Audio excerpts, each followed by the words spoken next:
Oh. Okay.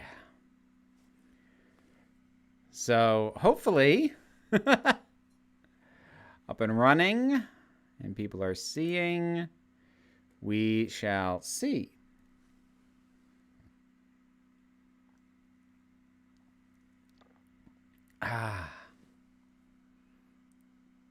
Just downloaded the book? That's wonderful, Pirates. Hope you like it. Oh, hi, Kara. I know you've read it already. I know Kara's read it. I know Carowin's read it. Not sure who else in the chat may have. Sexy as ever. Thank you very much. Like I am like the mic is blocking this a little bit, but I am doused in rainbow basically everywhere except the nails. I've gone the last couple of days meaning to reapply these nails. This is the only one that's still got color on it, and I just haven't gotten to it. So yeah.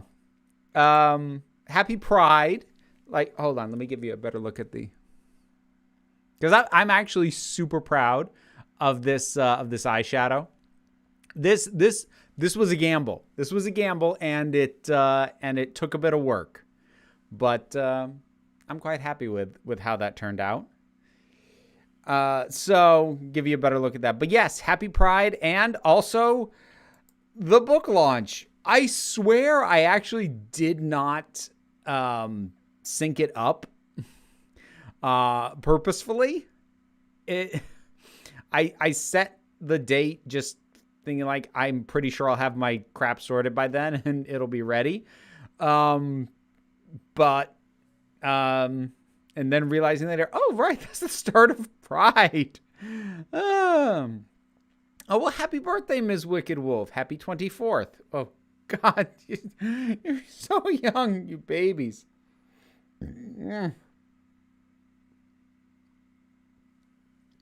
Hope you're having a great day. It's been pretty good. I've had a more relaxed day today. Which means I need to dedicate tomorrow as a more intense work day. But yeah, it's been pretty nice. So a little bit about the book. There should be links in the description. So what is currently available is the book is available in an ebook edition, either with or without the illustrations, which that's an option because I came to understand that some people really find a lot of trouble with illustrations in e-readers, and I figured some might just want the option to not bother with them at all. And then there are currently 2 paperback editions. Hold on. There is the mass market, which is the less expensive of the 2, which is, kind of the, your smaller paperback size, like sort of the classic, you'd pick it up at the airport kind of thing. And then there is the larger illustrated edition. Now the paperback illustrated is not in color. The illustrations are monochrome in this. Trying to find a decent example here. So, like, there you go. So do be aware of that. If you want full color print edition, it's gonna be a little bit more time, because that's gonna end up being the hardcover. That is gonna be full color. It is gonna be the most expensive edition of the book. And I hope to have that sorted within the next week, but the thing is, I only have so much direct control over these things because the services that I'm using to put these editions together have to go through their own checks on these things, and I don't have control over how long that takes or whether or not it comes back with more notes or what have you, because a lot of it's semi-automated. But it still isn't on a really tight timer. So somebody had asked at one point Which edition gave me the best residuals? And ultimately, it is going to be the hardcover. But like, I don't want people to get too hung up on that idea. Get the edition that you want. What's probably going to get me the least is the paperback with no illustrations gets me the least. But again, I would advise you not to make your purchasing choices based off that. But I know some people were asking. Gonna get the larger version. My 21st birthday has made me rich, so I have no excuse not to get it. Oh, well. Just don't blow your funds before then.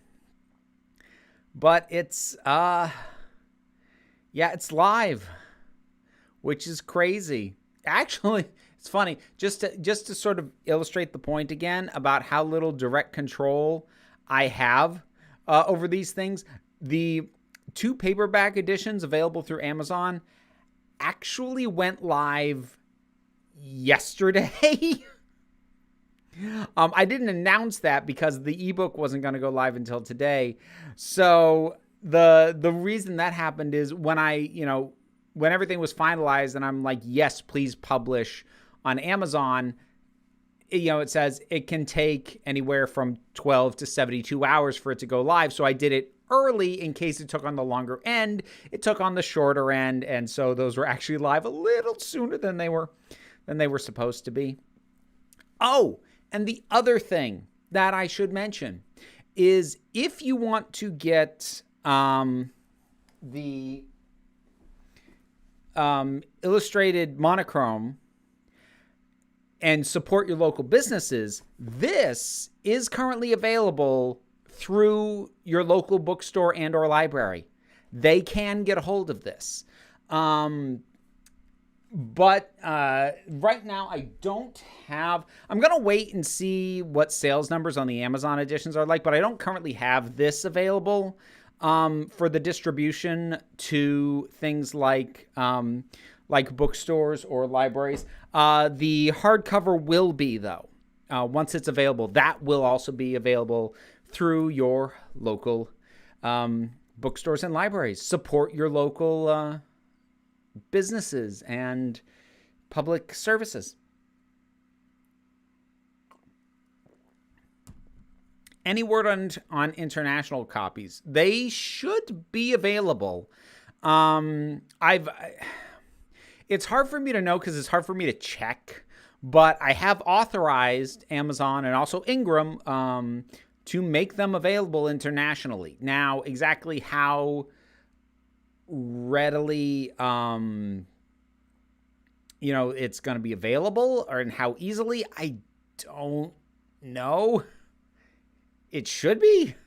I know my earlier books were available, at least through Amazon, were available internationally because I would actually get, I have the report data, saying when it was paid for with Australian dollars or euros or Japanese yen or what have you. So I would imagine they should be. How was your second shot? It was fine, actually. My arm is feeling mostly recovered at this point. I was just sort of like a little tired, a little fatigued. It didn't hit me that hard. I had a couple friends who that second shot knocked them on their ass, and that did not happen to me. I can't wait, especially because my friend Aaliyah is doing the audiobook. Oh, Sir Jedi, I did not realize you knew her. That's fantastic. I'm almost done editing chapter 1, and I've gotten, I think, she's gotten back to me up through chapter 8, and I'm almost done editing chapter 1. So I do not have a time frame on when the audiobook will be available. We're doing it in this kind of piecemeal chapter by chapter way because I can't afford to pay for the reading of the entire audiobook up front. I don't have the funds to do that, but doing it a little bit at a time, gives me time to get into the next month, collect my funds from Patreon, from YouTube, from TikTok, from wherever for the month, and then, get some more done. Have you ever gone skinny dipping before? Yes. Yes, I have. Couple of times. Never like in a lake or anything. I've gone skinny dipping in like a hot tub or, you know, somebody's private pool. That I've done.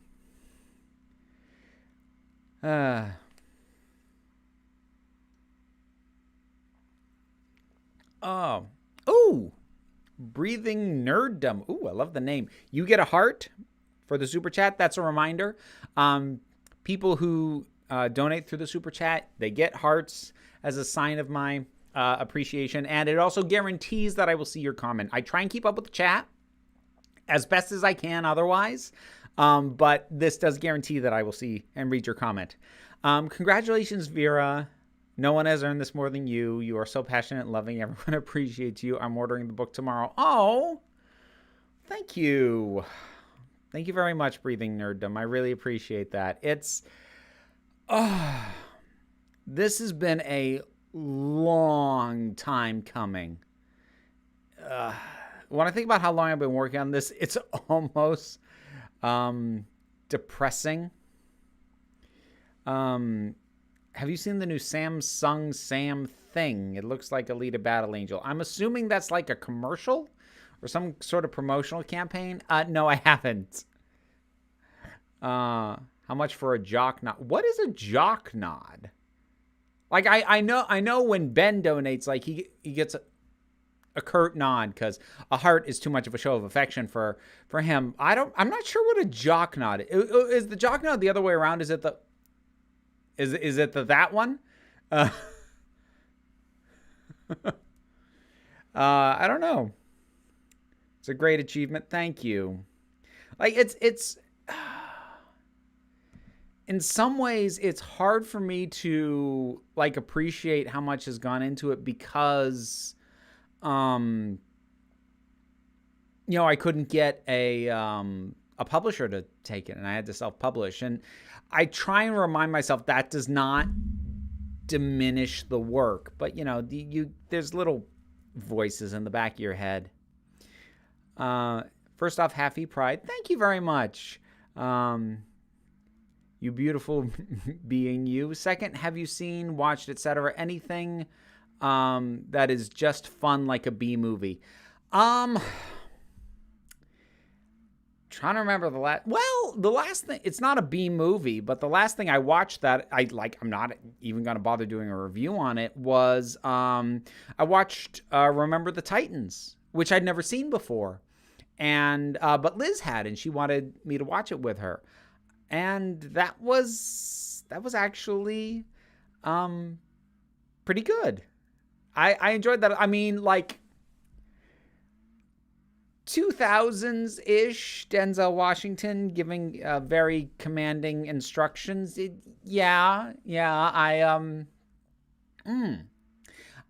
get the appeal of that.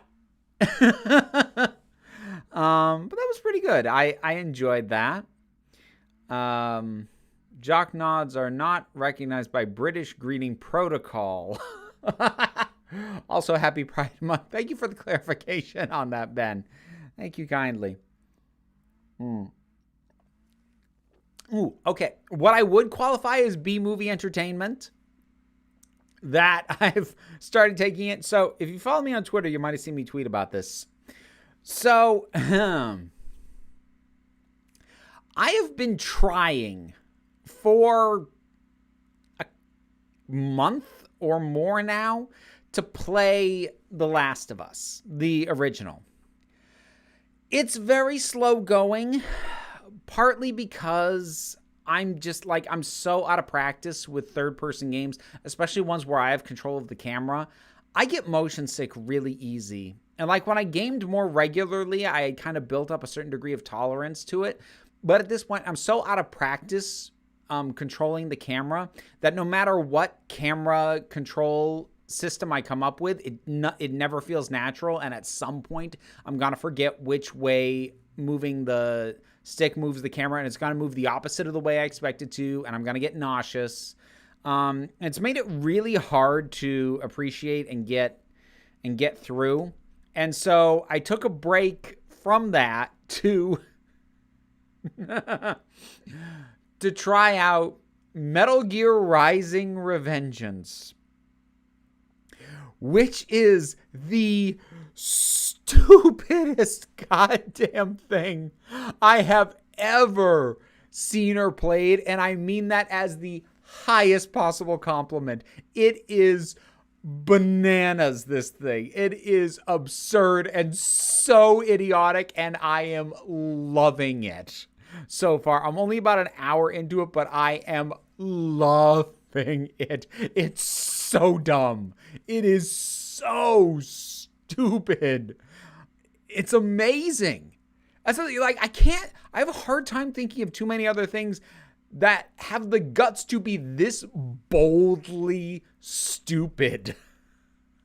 If you've never played, so I suspect most people who are gamers have at least heard of Metal Gear Solid and like have a sense of those. Their stealth, kind of espionage, convoluted stories, a little bit silly, but it takes itself pretty seriously. Okay, so Metal Gear Rising: Revengeance is set in that world, in that universe, but it wasn't made by Hideo Kojima, who makes the main series. It was made by Platinum Games, who are the people who made stuff like Bayonetta. And they stripped out the taking this stuff seriously and dedicating dozens of minutes on end to serious philosophical conversations aspect of it, which just makes the stupid elements of it all the stupider, and the gameplay feeds directly into that. It is one of the most ridiculously over-the-top things I have ever played, and I kind of love it. It starts with the kind of splash that I don't know if it can maintain, but oh dang, did it open insanely. Oh, made me very happy. And it was kind of what I needed because, you know,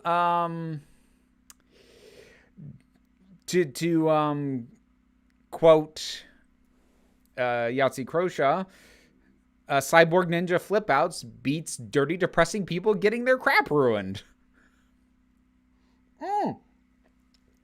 I didn't see that Elfie was in the chat. Hi, Elfie. Elfie, the cartoonist, is one of the illustrators of the novel. Actually, I think did the most illustrations of the 3 illustrators I worked with. It's amazing that the book is out, although I'm going to miss doing illustrations for you. You are really good at explaining what you want, which has been super fun. Thank you for letting me contribute. Thank you so much for working with me.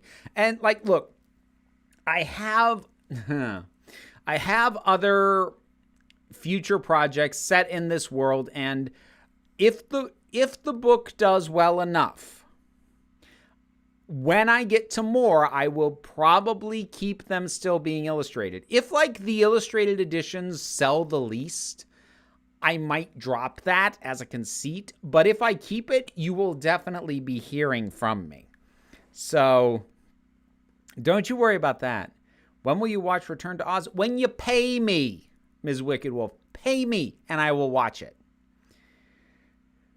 Remember, great fantasy takes time. Look at people like Tolkien and Martin took and take forever to finish books. Great fantasy takes a while and is worth the wait. Well, I hope it's worth the wait. That's the thing. I can only hope that my sinking this much dang time into it was actually worth it. Motion sickness sucks when gaming. I had to stop playing Half-Life. Can play Fortnite without getting sick, but watching my nephews play makes me sick. Yeah, I can't watch other people play games very much. And really anything where I have control of the camera is probably going to get me sick at some point. Because like I said, I would say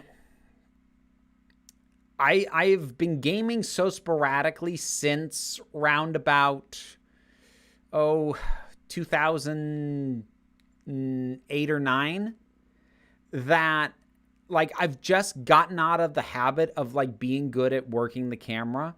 And so it never feels natural and I can never get it to behave quite the way I want it to. So the more a game requires me to be the one working the camera, and it doesn't have a good, reliable thing on it, which is another thing I'm appreciating about Metal Gear Rising Revengeance. The camera only requires the occasional nudge from me. Last of Us, I have to be in total control of that thing, and it's not treating me nice. Congrats. Right now I'm envisioning the leisure ship from Thor Ragnarok when Bruce hit the big button and fireworks went off. Jeff Goldblum's high-pitched voice saying, "It's your birthday." That's a fun movie. Hey, Nathaniel, been a bit of a long day, so I won't be around long, but congrats on the book. Oh, thank you, Randomness. Well, thank you for stopping in all the same. I really appreciate that. Let me just catch up on the chat. Oh, the book is available internationally via Kindle, Amazon Unlimited. Reading it now here in Ireland. Oh, well, good. That's reassuring, because like I knew that should have been the case, but like I also know my luck. So wait until you get to the final boss, an episode of Dragon Ball Z where the villain is Hulk Hogan yelling about right-wing politics, being great and body slamming anyone who disagrees. I see you also watch Zero Punctuation. Yes, I recognize that turn of phrase about it. You said you enjoy Bo Burnham. Have you watched Inside yet? I have not. I thought I was going to watch that today, but I didn't get to it. So maybe later. I don't know. I'm going to shoot a video after the stream's over. And then depending on what time it is, maybe I'll watch after that. I'm not sure though.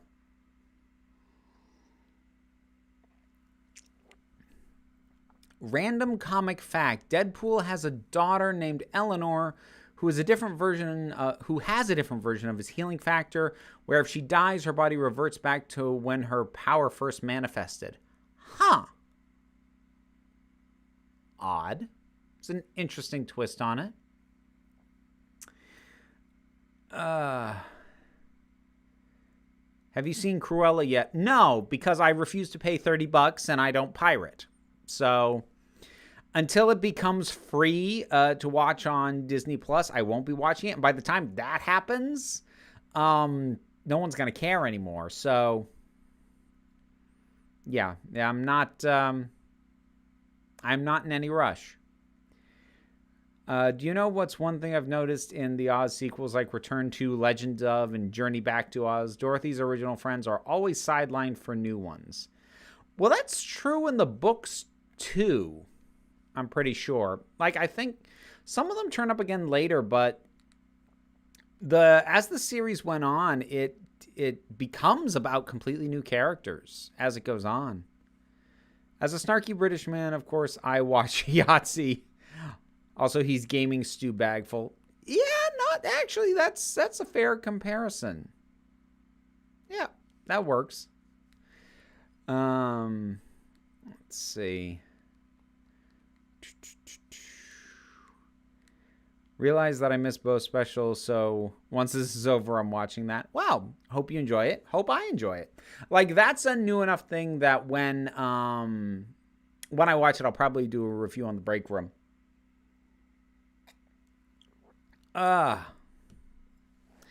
So let me see something real quick. Okay, so I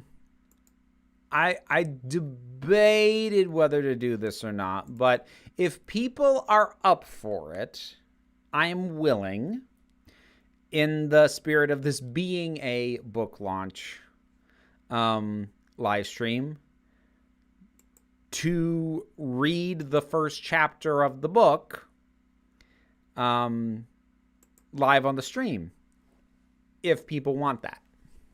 We'll see what the reaction is. Got the Cruella de Vil song in my head now. Cruella de Vil. Gotta stop. Don't need the bots flagging me.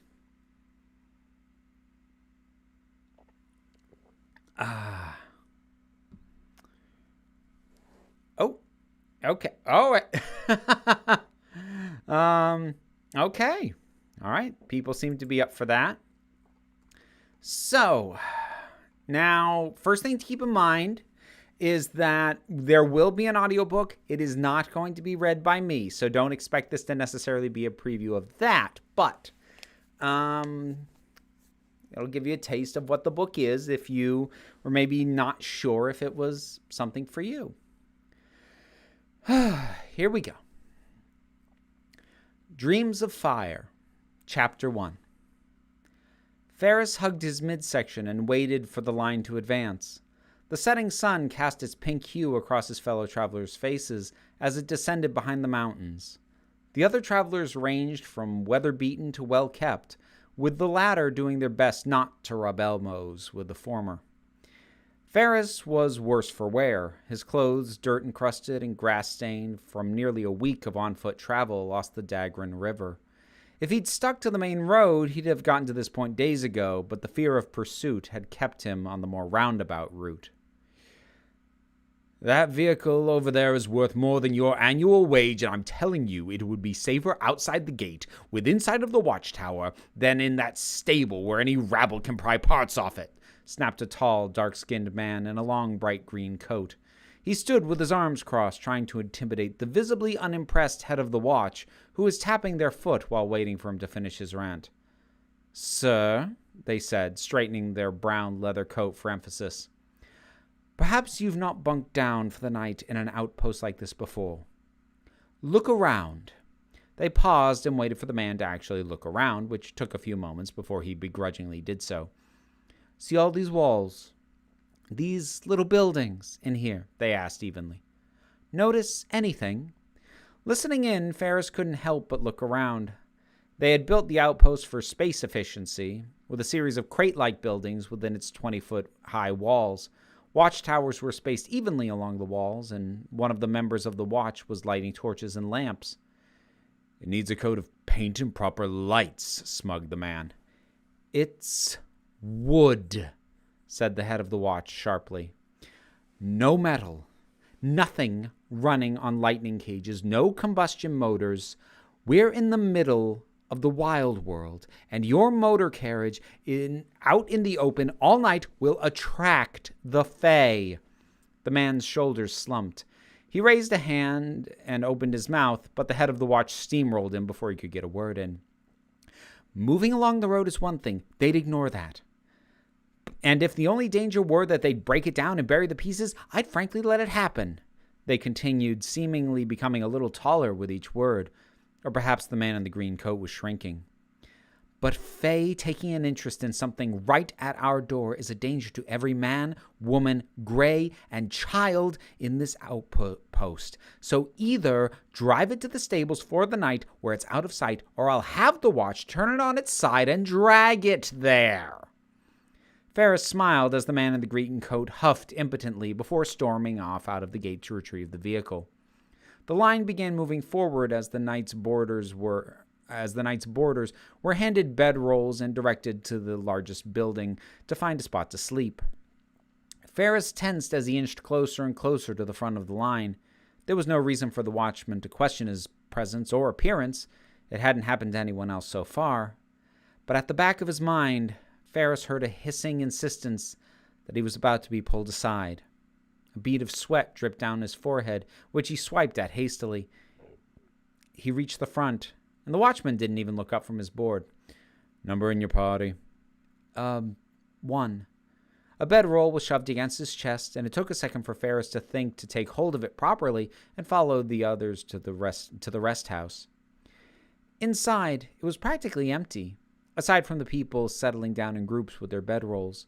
He scurried around a few clusters, headed toward the back, and opened the bedroll. It was hardly luxury accommodations, but it was a step up from sheltering under a tree without covering because he didn't think to grab a blanket when he'd fled. He lay down and rested his head on a thin pillow that he'd been given, smiling up at the ceiling, dimly lit by a few lanterns that dotted the walls. There was little doubt he'd sleep sounder than he had in some time. He just hoped that the night would not bring another dream. The night was cold, yet an oddly warm breeze rustled through the forest's thick covering of leaves and branches. Ferris ran his fingers through his sandy hair, brushing it out of his face as he tilted his head back, looking at the sky. The canopy above him parted like curtains on some great stage at the start of a play. The moon was a sliver in the sky, and the stars shone brighter than he'd ever seen in his 17 years of life. After a few moments, he dropped his head.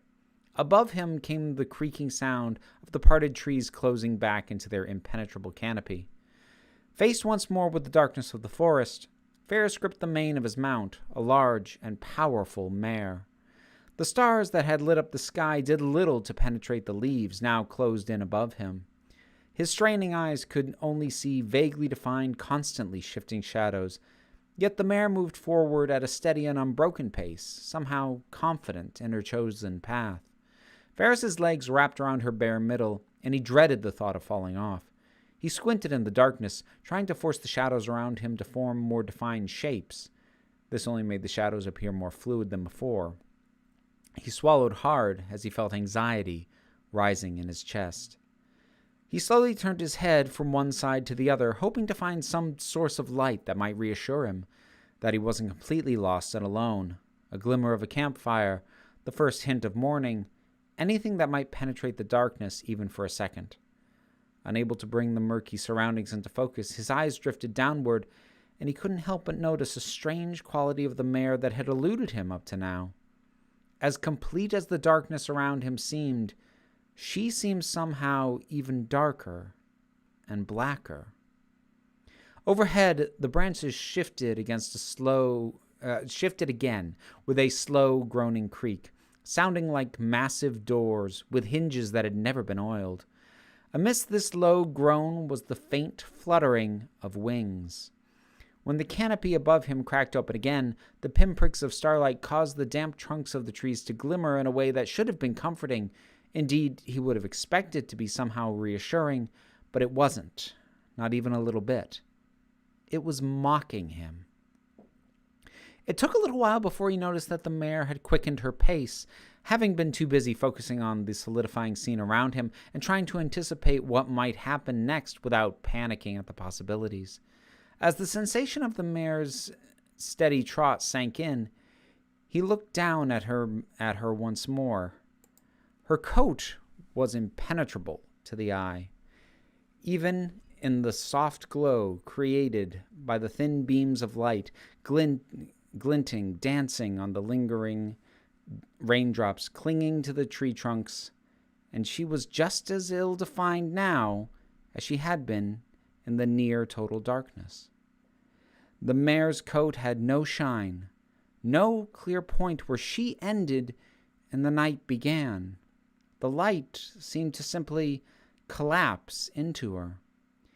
As his breath hastened from the fear crawling into his throat, Ferris tried recalling how he came by this mystifying black mare. To his bewilderment, he could not find a firm memory of her before the journey they were on at this very moment. He soon realized he could not remember where they were going or where they had come from. He could not recall any memory of why he was in the forest at such a time of night. Most disconcerting of all, none of these holes in his memory had struck him as out of place until just then. This thought process was interrupted by a sudden jolt as the mare broke into a full gallop. The flutter of wings around Ferris became louder, and he heard a high-pitched chattering that seemed at once to be in the distance, yet also inside his head. He gripped the mare's mane so tightly his hands started to tremble. The path on which they rode narrowed as the tree's branches began to stretch, reaching out to claw at Ferris. Gnarled wooden limbs shed their leaves as they reached for him, scratching across his arms and his shoulders. The pointed tip of one branch cut across his face, and he felt the warm trickle of blood run down his cheek and follow his jawline before dripping off his chin. The drops of blood fell into the mare's coat, where they vanished, consumed by the darkness of the galloping beast beneath him. Ferris held on to the mare's mane like it was his only lifeline, despite a growing sense of unease about his mount. The beast's hooves thundered as they hit the ground, and the air rushing past his head should have been deafening, but instead, the cacophony of noise was fading into the background, becoming little more than a distant hum. His ears instead rang with sounds that should have been too quiet to detect. The sounds of delicate wings flying against the wind, a gentle thud caused by something leaping from tree to tree. Incessant, high-pitched chattering soon dominated his hearing.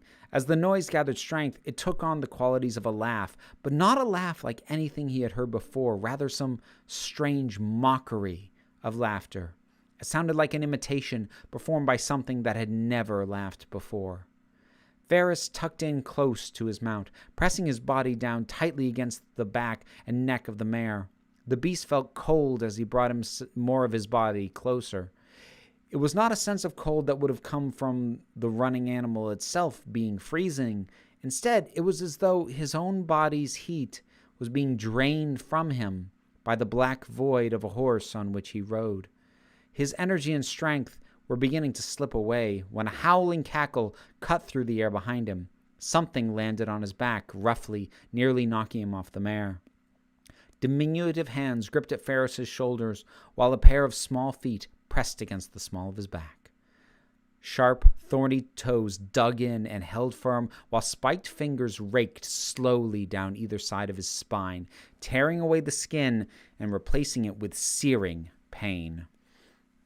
Through it all, the thing upon his back cackled unnaturally in his ear. Ferris tried to shake the creature off, but the thorns held fast even as the fingers dragged through more of his flesh. He threw his head back to scream, but his lungs failed him, and only a weak whisper passed his lips. He silently prayed to lose consciousness, but every passing second only heightened the painful sensation. A flash of light banished the dark before settling into a less intensely bright pulse, like a heartbeat. The trees retreated from the flash, and the path widened. Everything lit as if the sun was among the trees, except for one thing. The mare's coat swallowed up the light that was now illuminating the forest. However, blazing licks of fire had replaced the thick tufts of mane beneath his grasp. The flames wrapped around the young man's wrists and fingers and held them fast. His skin blistered and cracked, the flesh charred and blackened like a piece of meat thrown directly into an open flame, except this meat felt every lick of heat and every new blister. Ferris struggled to free his hands from the agony of the fire, but the flames held him as tightly as iron shackles. He looked around in panic. Soon his eyes locked onto the head of the mare. The labored breath from the mare's nostrils made the air bend and waver with its heat, and a newly formed twist of blackness ending in a pointed spike protruded from its forehead. Without any break from its thundering stride, the mare turned its head to one side until its eye met with Ferris's. The beast's iris was the same bottomless pit of blackness as her coat, except for a single point in the center. The point was infinitely small and would have been undetectable had it not been made of the purest white light. This point of light burned its way into his very being, even more harshly than the fire of the mane burned his flesh. By now, the skin on his hands had begun to shrivel and curl back from the heat, peeling away, exposing the muscle and bone, which had also begun to char. The pain was unbearable, yet he found himself locked in place by that single point of light in the mare's eye. Something was buried beneath the embodiment of rage and pain on which he rode, and it was reaching out. The mare's eye blinked, and the light was gone as Ferris awoke. He opened his eyes to a sideways world. He was lying on his right side, curled up on his makeshift bed, his forehead drenched in sweat. The shaved logs that formed the resting house walls replaced the sinister trees of his dream. The blazing light of the mare's fiery mane gave way to the dull flicker of candles at the far end of the room. The otherworldly creature was already fading from his mind. The malevolent chattering and fluttering of wings were replaced with gentle snoring, and the shuffle of blankets, as others slept on similar mats, spread throughout the room. Everything had changed, yet the burning pain in his hands remained. Ferris looked at his hands. They were not blistering or peeling as they had been in his dream, but the pain and the heat were worse than ever. As he pushed against the floor to get to his feet, there was a crackling sound where he placed his hands. When he pulled them away, he saw the floor blackened and scorched where he'd touched it. Clenching his left wrist as tightly as possible, Ferris worked his way steadily across the room. He silently cursed himself for taking a spot so far away from the exit. If he'd only looked behind himself and seen the dozens of people behind him, he might have thought better of it. But it was too late now, and winding his way among the densely packed forms strewn about it in a way that left no direct path out. Half the lanterns had been allowed to burn out, and the few left cast flickering shadows, so the thick beams that held up the roof took on a haunting quality similar to the trees of his nightmare, appearing to bend and weave of their own accord. By the time Ferris was halfway across the room, he was sucking his breath in through his teeth and was nearly doubled over, clutching his wrist and the searing pain to his gut. The heat was beginning to rise in his right hand as well. The pain came in waves, and each time it eased even a little, he looked to the lanterns that stood on either side of the double doors to the outside. With only a few dozen feet to go, the burning surged up his arm. He gasped and fell to his knees as sweat dripped into his eyes. He was ready to give up, to let it all flow out of him, when the scent of perfume wafted up and caught his nose and shot the reminder that he was not the only life in the room directly into his brain. He gritted his teeth and tried to stand. Holding his left hand to his chest, he reached his right to the ground to steady himself. Through the veil of searing pain, he did not see the bare shoulder of another traveler poking out from under a blanket. His hand grazed the exposed flesh. A piercing scream rang out and filled the room as a woman threw back her blanket and cradled the burnt and blistering flesh of her shoulder. Shadowy figures sat bolt up across the room, some rising to their feet while others scooted away or huddled together. The sounds of confusion and fear echoed off the walls like a harmony to the woman's screams. Another woman nearby lunged toward her, pushing Ferris out of the way. She didn't realize he'd caused it, and the fear in the pit of his stomach told him that would only be the case for a few seconds. He bolted to the double doors, holding both hands tightly against his stomach. Puffs of smoke rose as his shirt began to smolder from the heat. He leapt over several forms still on the ground and felt a rush of air as someone reached for him and missed by inches. As he reached the doors, he aimed his shoulder at the crack between them, burst out into the moonlight and open air. He stumbled to the center of the courtyard. As the burning sensation spread up both his arms and began to cross over into his chest, his vision grew foggy. He looked all around, turning a complete circle in the haze of pain clouding his memory of where the main gate was. There had been a small shed-like structure near it, but there were at least 4 of those. In the dim glow of moonlight, everything blurred together in a haze of growing pain. Behind him, screams echoed out of the resting hall. He winced, trying desperately to block the sound out. Watchmen peered into the courtyard from their posts along the wall. A voice rang out from the hall's open door. "Why is he running?" Ferris looked back at the orange glow coming from the doorway and saw several silhouettes emerge. One of them was pointing at him. He shot his eyes around, frantically hunting for the exit and be prepared to bolt in a random direction rather than stay in place. He clutched his hand to his chest, wincing and sweating. A shadowy figure near one of the sheds became lit by an activated shock rod sparks, accompanied by the sharp clicking of electricity arcing between the rod's prongs. The fire that was raging just beneath the skin of his arm had spread inward, meeting in the center of his body, and intensified.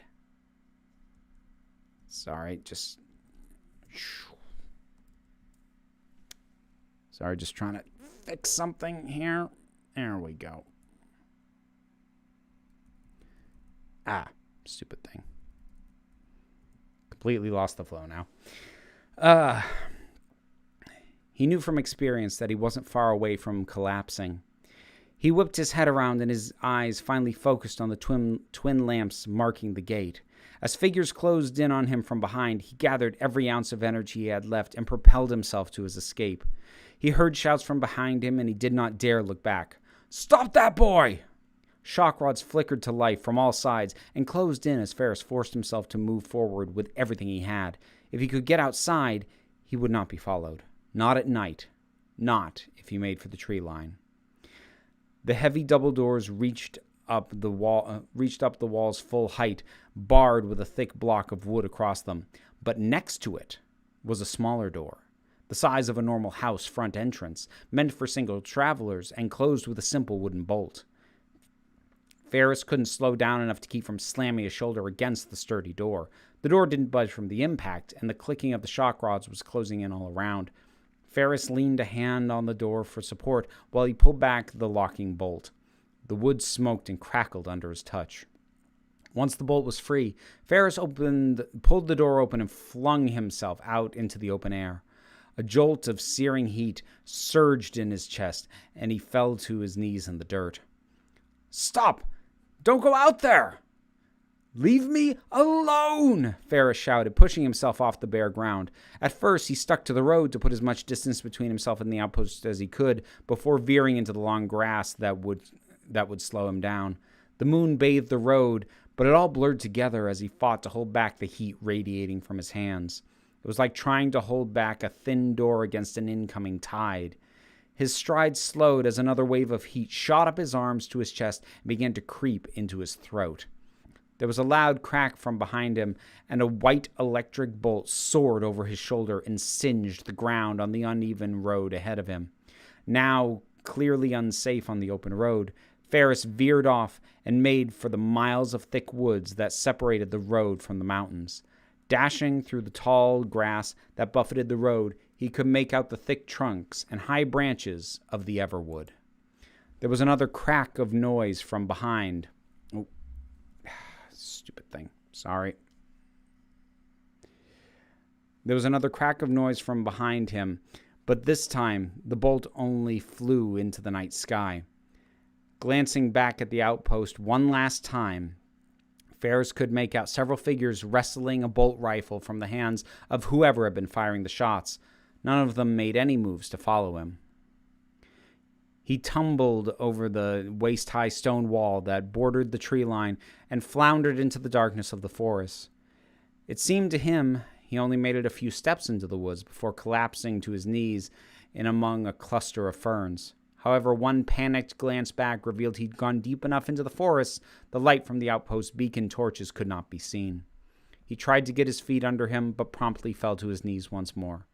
Ferris stopped fighting the burning from within and finally let it flow. Flames erupted in the air around him, swirling and coalescing into a whirlpool. Searing heat expelled itself from his fingertips. The last of his energy drained with the fire, and the blazing flickers dispersed. He went limp and collapsed. There we go. That went on for a little longer than I thought it would, but I hope people enjoyed. Oh, James, thank you very much. You get a heart. Thanks for reading to us. Oh, you're very welcome. Little self-indulgent, but glad. I hope folks liked it. The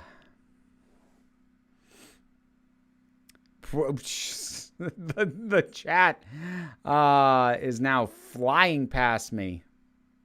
My gosh. I, honest to goodness, cannot keep up with that. Well, thank you.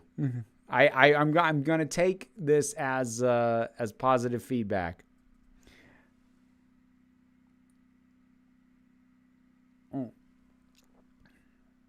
Do you use Home Chef? Ms. Wicked Wolf, you've asked me that kind of thing before. I don't use anything like that. You know that. Any reason you won't be reading the audiobook? Two reasons. One, time. The other, paranoia. So,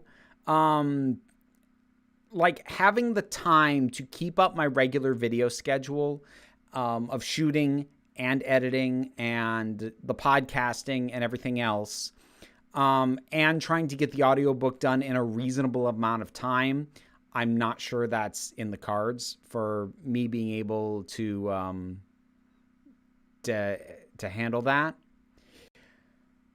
But the other thing is I am paranoid about my skill as a reader, and additionally about the whether or not my audio setup is truly professional grade. I like to think it is, but I have a deep paranoia of sinking a lot of time into, doing the reading and then getting in to try and edit it and realize it just sounds like garbage. Or that, trying to do audio engineering on it, I can only get it to sound so good.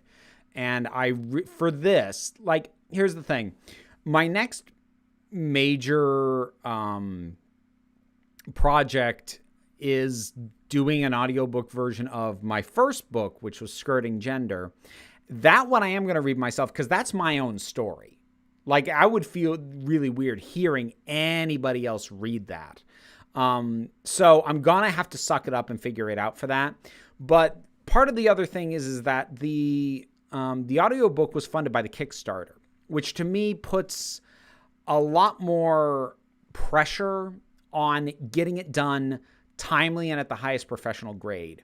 Whereas me updating and doing a reading for Skirting Gender, I'm not going to have any sense of a deadline on that. I want to get it done this year, but that's not something where I'm going to feel like I'm letting a bunch of people who have already given me money down because of how long it's taking. So just the pressure involved in knowing that the entire project was kickstarted, that kind of put me in a position where I wasn't comfortable being the one doing the audiobook. Now, that said, like, the audiobook was also a stretch goal. So if I hadn't hit the stretch goal for the Kickstarter to do an audiobook, that's not to say that there never would have been one available, but it probably would have been me doing it, and it would be happening way late, like it would probably be next year for that. So yeah, that's sort of the confluence of reasons why I'm not the one doing the audiobook.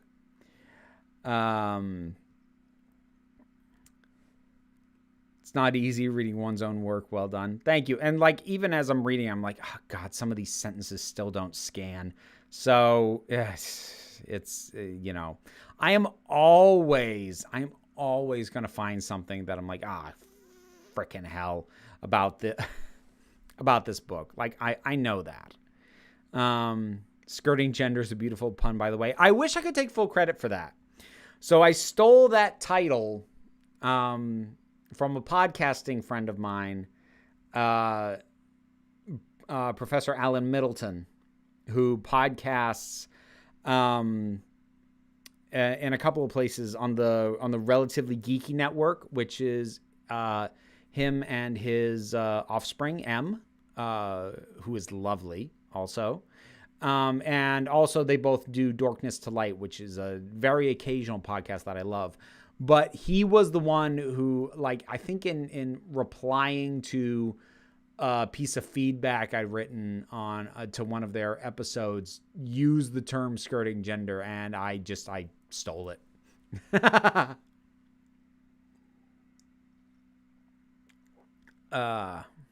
Professor Allen's fun. He really is, Carol, and he's great. The John Pertwee Season 8 Blu-ray set came out in the U.S. today. Looking forward to watching Behind the Sofas and all the other awesome special features. Do you own any of these sets? I don't. The thing is, I'm not a completionist anymore. There was a point in my life when I was a bit more of a completionist, but like, I'm just not now. Like, I do eventually want to see all of the classic stuff, but I don't feel the need to own it. So yeah. All fair reasons, though you have a great voice for it, but I can understand time budgeting and tech issues. Well, I'm glad it's understandable. Like, I'm a performer, I'm narcissistic, and I'm cocky about my own ability, so I like to think I could read it well. It's, it's doubts about the equipment and my abilities as an audio editor, and my ability to do it in any kind of a timely manner is the issue. I showed a friend one of my audio dramas, and she had the exact reaction I wanted for the main character. I hate that. I'm starting to like her. On my to-do list of Discord, yes, thank you, Carolyn. I will get right to that in a second. On my to-do list is an audio drama that I want to do where, because of the premise of it and the diegetic reason for everything being recorded, it's not going to matter if the audio quality isn't the best in the world. So I've kind of got an out if and when I ever get around to that. But yes, Discord, which is your reminder that the Council of Geeks Discord is a Patreon exclusive perk, and there is a channel there to drop questions, which is the one other way besides doing super chats to guarantee that I will check out your comments and questions. So, hang on. Okay, so the first question is from someone who actually had read the book. As can you explain what the Treshen are? I got the gist from the book, but wasn't sure if they were from real mythology. The Treshen are my one and only original Fae species. All of the other Fae creatures that show up are slightly tweaked in most cases, but are versions of things that exist in folklore somewhere. The Treshen are the one major exception. Those are my creation. I did a whole video on this as part of the author diaries over in the break room of Geeks, so you can go there for a lot more detail. But long story short, I actually came up with them early in my formulating the idea for the story, and I always liked them. And I initially tried to come up with a lot more original species, but I didn't like any of the other ideas I had. And so eventually I just thought, well, I'll have it be Fae creatures plus my one original thing, because I like them too much to ditch them as a thing. And like in terms of what they are and how it feeds into things, I kind of needed it to be an original thing, because for what I wanted to do, there wasn't really an analog. Like the closest thing might have been changelings, but that would have been a stretch for what they are and sort of how they're utilized and what their deal is. One of those nights when I need sleep and can't stay up, have fun. So this was Aonghas saying that they wouldn't make it. But question, congrats on the book, and maybe this will be covered already, but as a writer, which authors have been your biggest inspiration, or perhaps better currently are? I can tell you some of my favorite writers are. I don't know how much of an inspiration they are, because I try really hard not to write like other people if I can help it. I mean, for this book anyway, I probably took more narrative inspiration from Final Fantasy VI and the anime Vision of Escaflowne than from any of the authors I like. But I mean, authors that I really enjoyed would include Neil Gaiman, Douglas Adams. I read a lot of R.A. Salvatore when I was younger. That probably had an influence in terms of sort of writing in a more cinematic vein. Because I'm not the most literary of writers, if that makes sense. Also, standard writer question: are you a plotter or a pantser? I am a general plotter. Like I need to know where I'm going. I definitely need to know what the end is going to be. If I don't know what the end is going to be, I'll never get there. But I do not outline. I have a general sense of what the major beats I want to be sure to hit are, but I don't figure out how those beats connect and how I get from A to B to C to D before I start writing. I'll just start writing and know, okay, at some point I need to end up here.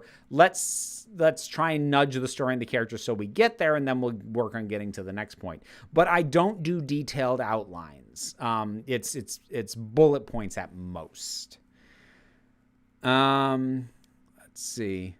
Haven't read the book yet, but I want to. Well, I hope you enjoy it when you do. What's your favorite fae species or folktale? Ooh. I don't know. The thing is, my fascination with the fae has less to do with like specific stories about them than just the vibe and the feel of those kinds of stories. It's very much an atmosphere thing. For me, if that makes sense, and less about like really latching on to specific stories. And there are some things that just sort of pop up as elements or feels in these stories that just kind of fascinate me without necessarily gripping me as narratives. Would you say your book has an age of people you're writing for, like a demographic? I didn't write it for a specific demographic in mind. Having had it read by people who have a good sense of this, I would put it at middle school and up as appropriate. Again, it's not necessarily aimed at like a younger or a young adult audience. I'd like to think it would appeal to them. So like, I don't have a target, but it is certainly appropriate for middle school and up. Or like, I'd let my kid read it, and she'll be 10 in a few months. I don't know if she'll want to read it, but like that's sort of what I'd say. I mean, like you might have gotten a sense from the chapter that I read that like there are some frightening elements. There's some dangers and some harm that is going to come to characters, but you know. So I'm going to hop back into the chat and try and wrap it up because I do have some other stuff I want to do, and I definitely appreciate everyone who turned out. Honestly, there's so much fae to choose from in mythology that you never need to make your fae stuff up wholesale. Like, true, but I had a really specific thing that I wanted to do with the Trescian that, like I said, there wasn't an existing fae that I could find that, like, I would have had to modify them so much that I'm like, at that point, I would just feel like I was being disrespectful to the original folklore, and I was better off just having my original thing. I'm watching this and Return to Oz at the same time. You don't know what you're missing. Oh, no, I've seen the movie. I know exactly what I'm missing. Congratulations and salutations. Thank you, Emily. Just trying to catch up real quick. Speaking of fae folklore, have you ever seen Brian Froud's Fairy Oracle deck? I have not. I have, like, some of his books, but no, I don't have that. I do know who Brian Froud is, though. That's good stuff. Congrats again on your book launch and happy Pride. Thank you, Pirates. My reading is What's Happening to Ferris is a metaphor for what your feelings about Hellbent were like to deal with. Interesting reading. I'll point out I've been working on this a hell of a lot longer than Hellbent has been a thing that exists. So, I mean, in recent years, the 11th Doctor has gone down in my rankings quite a bit, but the other day I realized he's my favorite Doctor when I'm stoned. Interesting perspective. Will you watch In the Heights? Maybe. If I have time, if I feel like it, and or if somebody pays me. I am going to wrap it up for the night. So thank you, everybody, for tuning in. Thank you for the support and the fact that I've been sinking as much time into this as I have. Like, there's a part of me that worries, you know, I should be working more on the video stuff, but, you know, having this and being supported in taking the time to do this really helps. Yes, thank you, Carolyn. Twitch tomorrow, 10:30 a.m. It's still going to be Hearthstone and hanging out because I still haven't gotten a new computer. I keep saying next time, like, I don't know when the hell I'm going to get to it. But yes, I'll be on Twitch on the Council of Geeks Twitch channel tomorrow at 10:30 if you want to see me there. And I hope everybody has a lovely evening. Hope you have a wonderful Pride. I really hope that you remember that you are beautiful, you are valid, and you are loved because you are the council, and I only run the meetings. And until next time, this council is adjourned. McCavity!